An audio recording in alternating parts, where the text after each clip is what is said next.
पौराणिक काल के रोचक किस्से यूं तो पढ़ने और सुनने में कहानी जैसे लगते हैं, लेकिन ये हम सबको कुछ न कुछ सबक जरूर देकर जाते हैं।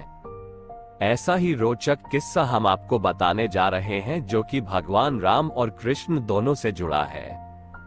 कहानी भगवान कृष्ण के मोर मुकुट को लेकर है। आखिर क्यों श्री कृष्ण अपने सिर पर मुकुट में मोर पंख धारण करते हैं? इसका संबंध उनके पिछले अवतार भगवान श्री राम से है। आइए जानते हैं इस कथा के बारे में विस्तार से।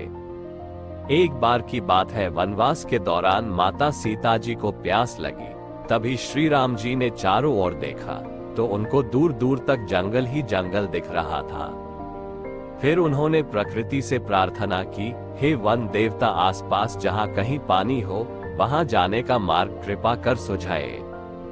तभी वहां एक मोर में आकर राम जी से कहा कि आगे थोड़ी दूर पर एक जलाशय है, चलिए मैं आपके मार्ग का पथ प्रदर्शक बनता हूँ, किंतु मार्ग में हमसे भूल चूक होने की संभावना है।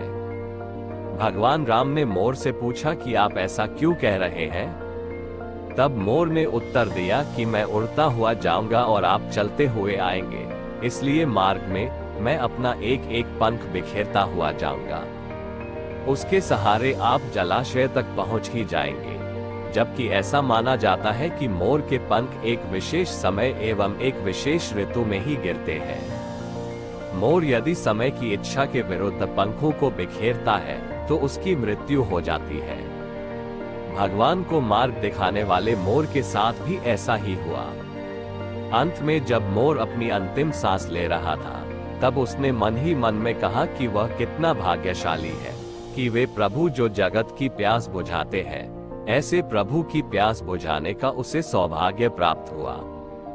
मेरा जीवन धन्य हो गया, अब मेरी कोई भी इच्छा शेष नहीं रही।